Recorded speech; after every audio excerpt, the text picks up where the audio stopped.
सांवले सलोने, एक गौर वर्ण के, ये दोनों भाई सामने खड़े हैं। नेत्र इनके कमल की तरह, सरसिज लोचन।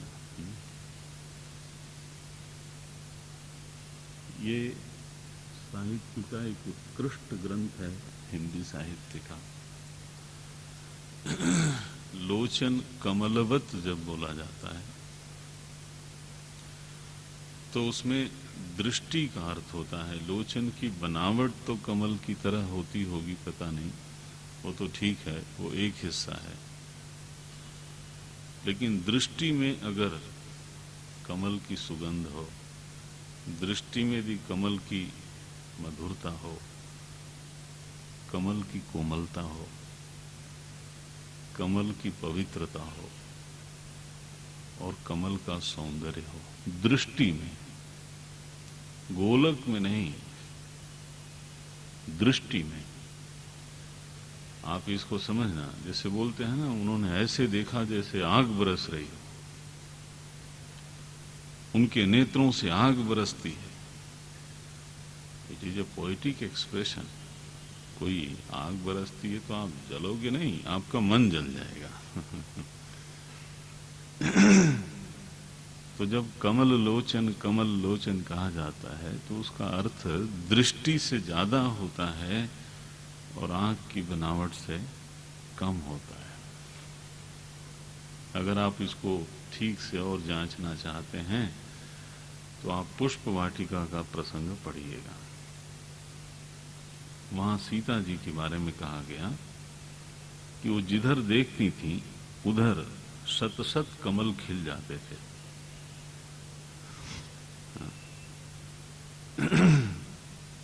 आप समझते हो ना इसका मतलब? इतनी कोमलता थी, इतना उनके देखने में सौंदर्य था, उनके देखने में इतना पावित्र्य था, कमल खिल जाते थे, ऐसा बात। और भगवान की पहचान लगभग ऐसी है। देखो, कमल का ऐसा स्वरूप है कि वो असंग है, जल में रहता है, जल से असंग है। हमारे नेत्रों में असंगता नहीं होती। हमारे नेत्रों में कभी स्वार्थ होता है, कभी काम होता है, कभी लोभ होता है, कभी क्रोध होता है, कुछ न कुछ होता है।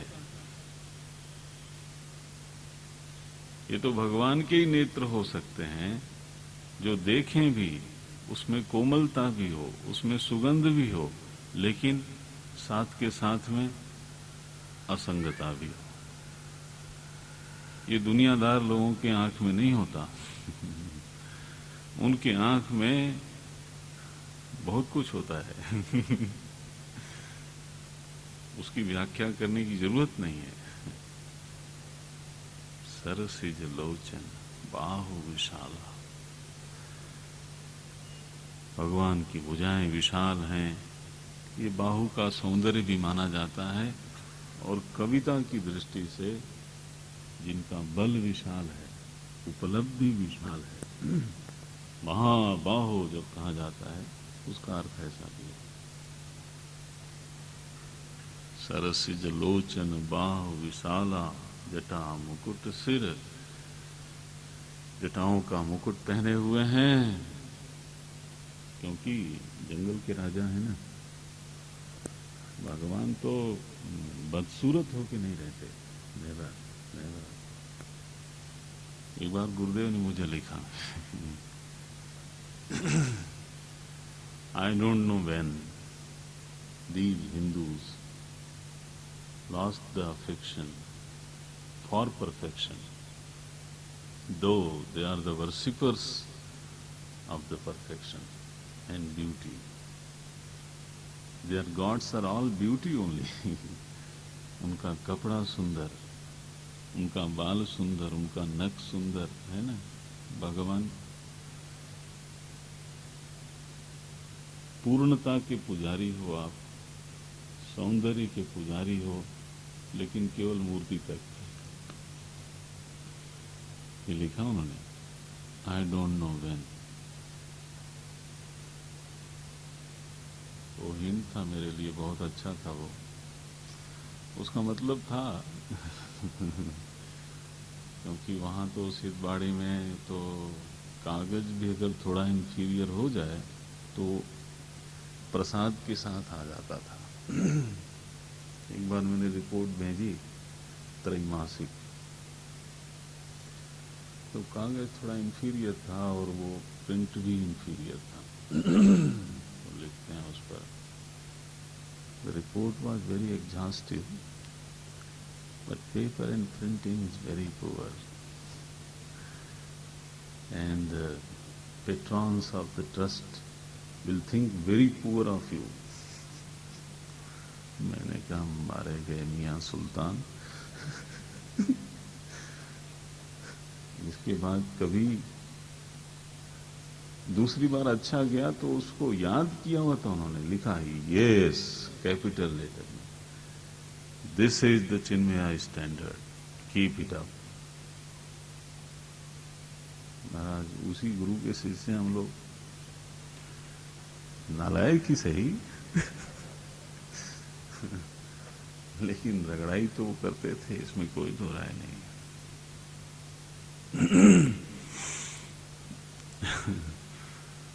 सरसिज लोचन बाहु विशाला जटा मुकुट, सिर उर बन माला, माला पहने हुए भगवान बन माला पहने हुए हैं।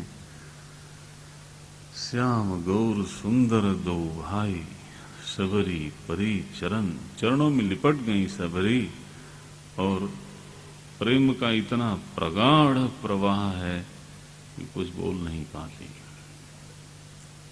वहां मौन ही मुखर है।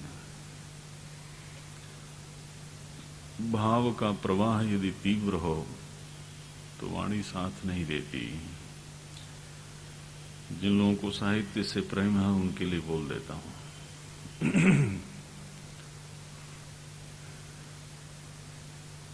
भाव जिसको आप रस बोलते हो, हमारे यहां उसकी मीमांसा की गई है बड़ी अच्छी। वो कहते हैं मनुष्य का मन नव रसों का अनुभव करता है, बस गिना हुआ है नव रस, वात्सल्य, श्रृंगार, हास्य, रौद्र, बीभत्स, है ना, ये सब आपने पढ़ा होगा। वीर रस, शांत रस। वो कहते हैं कि रसानुभूति जो होती है तो इस रस की एक स्थायी अवस्था है, उसको हम बोलते हैं स्थायी भाव। जैसे वीर रस की बात है, वीर रस सबके हृदय में अनुभव में नहीं आता। अगर वीर रस की बात चलेगी तो कायर लोग डर जाते हैं कि अरे ये क्या बात करने लग गए, बंद करें ये, नहीं तो झगड़ा हो जाएगा। वीर रस सबका अनुभव का विषय नहीं है, जिसके भीतर स्थायी भाव है, बाहर उसका उद्दीपक मिलता है। उद्दीपक माने जलाने वाला, प्रवोक करने वाला। हाँ, जब बाहर उद्दीपक मिलता है तो भीतर का स्थायी भाव संचारी भाव बनता है, चित्त में संचार हो जाता है, रस का संचार हो जाता है। संचारी भाव जब प्रगाढ़ होता है तो शरीर पर प्रकट होता है। कंठावरोधः, अश्रुपातः, रोमहर्षः, रोमहर्ष होने लगेगा, कंठ गदगद हो जाएगा। इसको हम बोलते हैं अनुभाव, है ना। स्थायी भाव, संचारी भाव, फिर अनुभाव,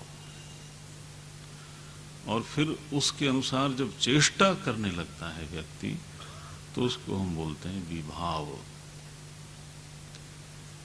तो रस की चार अवस्थाएं। ये मत समझना कि मनोविज्ञान केवल फ्रायड ने लिखा था, ये नहीं है।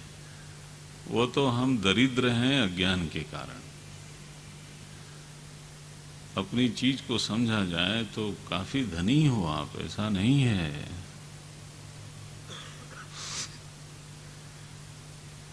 यही हमारा मनोविज्ञान है। रस की चार चार अवस्थाएं हैं, प्रत्येक रस की। बहरहाल हम उसमें नहीं जाते, लेकिन हम साहित्य के विद्यार्थी थे किसी जमाने में, अभी भी हैं। तो ये जो शबरी के मुख में वचन नहीं आया, वो कुछ बोलता है, ये वाणी, ये शब्द कुछ कह रहा है, वो अनुभाव की स्थिति में है, संचारी भाव भी नहीं, कैसा अनुभाव की स्थिति में है। प्रेम का प्रगाढ़ प्रवाह है, चुप। प्रेम मगन मुख वचन न आवा, पुनि पुनि पद सरोज स्थिर नावा। ये विभाव है, बार बार बार बार क्रिया करती, बार बार चरणों में पड़ती हैं। देखना, जल तैयार है पहले से, रोज प्रतीक्षा होती थी ना, तो सादर जल लई चरण पखारे, आसन भी रोज तैयार था। लिखते हैं पुनि सुंदर आसन बैठा दे। ये हमारे गोस्वामी जी, अर्ध्यम समर्पयामि पादयोः पाद्यम समर्पयामि आसनम समर्पयामि। पहले अर्ध्य पाद्य दिया, इसके बाद अब आसन दिया। सुंदर आसन बैठा रे, सुंदर आसन पर बैठाती हैं। और अब नैवेद्यम केवल बेर तोड़ के ले आई ऐसा नहीं लिखा है, कंद मूल फल। क्यों, रोज तैयारी थी, कोई अकस्मात थोड़ा कुछ हो गया। ये तो उनकी साधना थी, प्रतीक्षा ही तो उनकी साधना थी। कंद मूल फल सुरस अति। अब भक्तों का भाव है कि चक चक के खिलाया। तुलसीदास जी का भाव है कि उन्होंने पेड़ पहचान लिया था, चखने की जरूरत किधर है। तो यहां नहीं लिखा कि उन्होंने जूठा करके खिलाया। इसलिए गोस्वामी जी को मर्यादा का कवि बोलते। कंद मूल फल सुरस अति, दिए राम कहुआनी, प्रेम सहित प्रभु खाए। बारंबार बखानी, बार बार बार बार प्रशंसा करते हुए, सराहना करते हुए। वो तो भाव का भोजन कर रहे हैं ना। भगवान ने प्रेम से भोग लगाया है, और अब शबरी माता हाथ जोड़ के खड़ी हुई। इसको हम बोलते हैं राजोपचारम पूजा में। महाराज, मैं तो बिल्कुल अधम अनपढ़ हूं, भीलनी गंवार नारी, अधम ते अधम अधम अति नारी, तो कही विधि स्तुति, मैं आपकी स्तुति कैसे कर सकती हूं। मैंने कभी वेद पाठ सीखा नहीं, संस्कृत आती नहीं, कविता याद नहीं किया, श्लोक आता ही नहीं है। प्रांजल भाषा में आपका स्तवन कैसे करें, ये तो मेरे को आता नहीं है। इस पर ये मत समझना कि कोई अधम है इसलिए कि वो नारी है, कोई अधम है इसलिए कि वो भीलनी है। ना, वो तो नासमझी हो जाएगी। देखो, भगवान के सामने जो भी साधक खड़ा होता है, वो अपने आप को बड़ा पुण्यवान और बहुत बड़ा साधक नहीं समझता। सब लोगों का यही एक्सप्रेशन है कि मैं तो कुछ नहीं हूं, चाहे वो भरद्वाज ऋषि हो, कोई भी हो, तुलसी हो, मौसम कौन कुटिल खल। देखो, मैं हरि पतित पावन सुने, मैं पतित तुम पतित पावन, दो बानक बने। भगवान के सामने थोड़ा कोई कहेगा कि मैं बड़ा संत हूं, आओ। ऐसा थोड़ा बोलता है कोई। और ये बहुत जबरदस्त मनोविज्ञान है। उन लोगों ने अनुभव किया होगा जिसके जीवन में कोई गुरु होंगे। और मैं भगवान मेरे पुण्य की रक्षा करें, तो मैं कह सकता हूं कि मेरा अनुभव है। और गुरुदेव जब आते थे सिद्ध बाड़ी में, तो सब मुझे अपना दोष ही याद आता था कि मैंने ये 6 महीने में गड़बड़ क्या क्या किया है और कहाँ कहाँ आश्रम में गड़बड़ है, वो सब मुझे एकदम याद आ जाता था। क्योंकि सामने जाऊंगा उनके, और जिसको विश्वास नहीं करना है वो स्वतंत्र है, लेकिन मेरा अनुभव रहा, आप बहुत से लोगों का अनुभव रहा होगा, गुरुदेव को पता चल जाता था, उसे कुछ छिपा नहीं सकते थे। अंतर्यामित्वम तत्र वर्तते, वो महाराज जी कहते थे अविश्वासी लोगों के बीच में मत बोला करो, लेकिन अब क्या करें, बोल ही गया, प्रसंग आ गया, तो उनसे आप कुछ छिपा नहीं सकते। इसलिए बेहतर है कि अगर वो पूछते हैं तो यथावत ऐसे ही अपने को प्रेजेंट कर दो, भलाई इसी में है। कभी गुण नहीं याद आते हैं, दोष ही याद आते हैं, ये समस्या है। समस्या नहीं, ये मनोविज्ञान है, स्वाभाविक मनोविज्ञान है।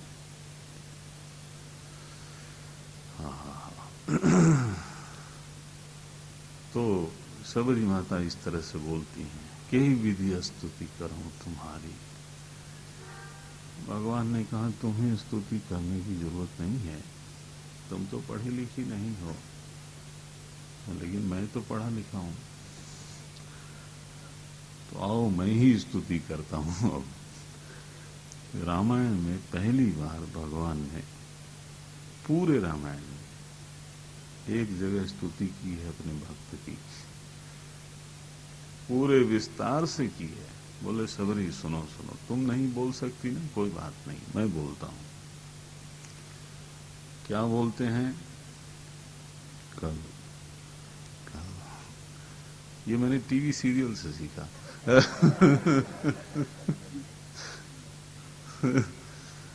आरती करें, समय हो गया, क्या करें।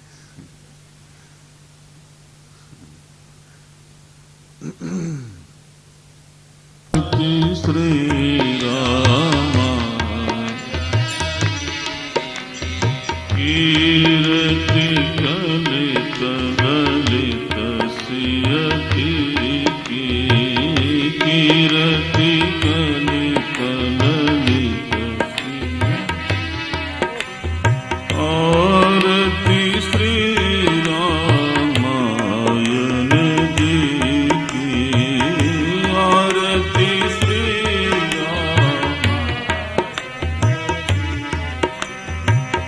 गावत ब्रह्मादिक मुनि नारद, गावत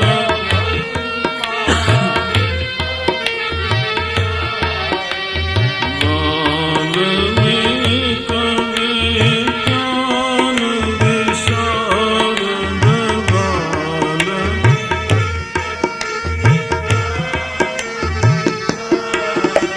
सुख सरकादिश शर शारद, सुख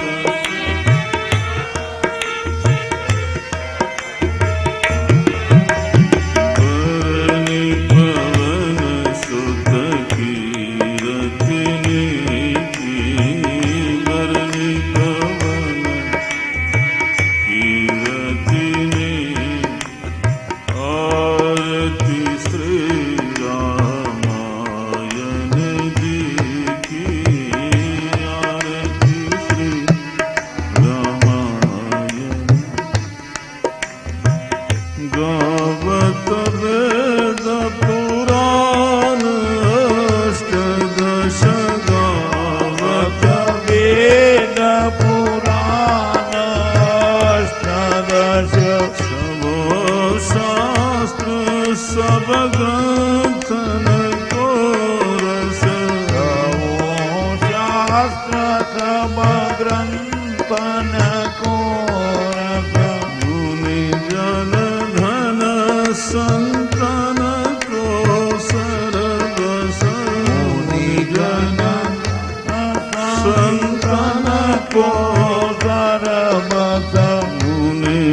जन धन संतन को सर्वस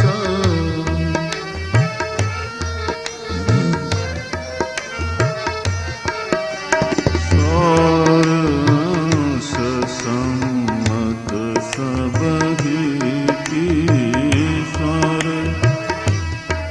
सम्मत सबहि आरती श्री रामायण जी की आरती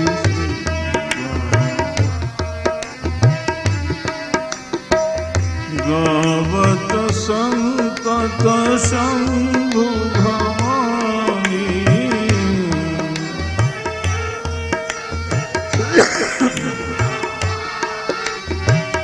गावत संतत शंभु भवानी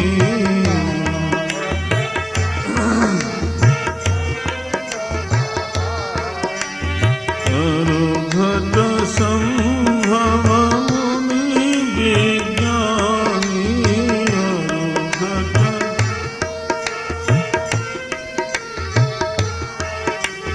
व्यास आदि कवि वर्ज बखानी व्यास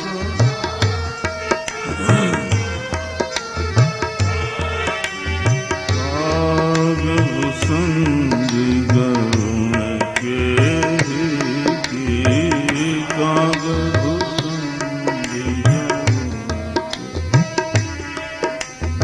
आरती श्री रामायण जी की आरती श्री राम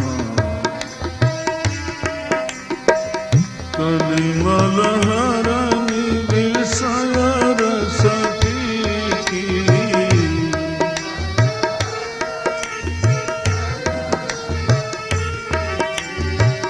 सुभग सिंगार मुक्ति युवती की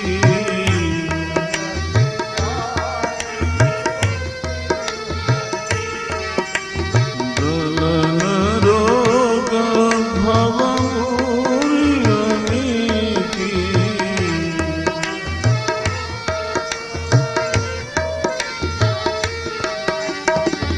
आत्मात सर्वविधि तुलसी की आत्मात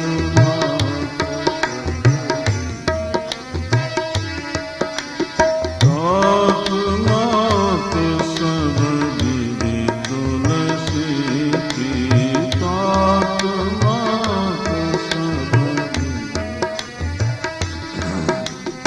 आरती श्री रामायण जी की आरती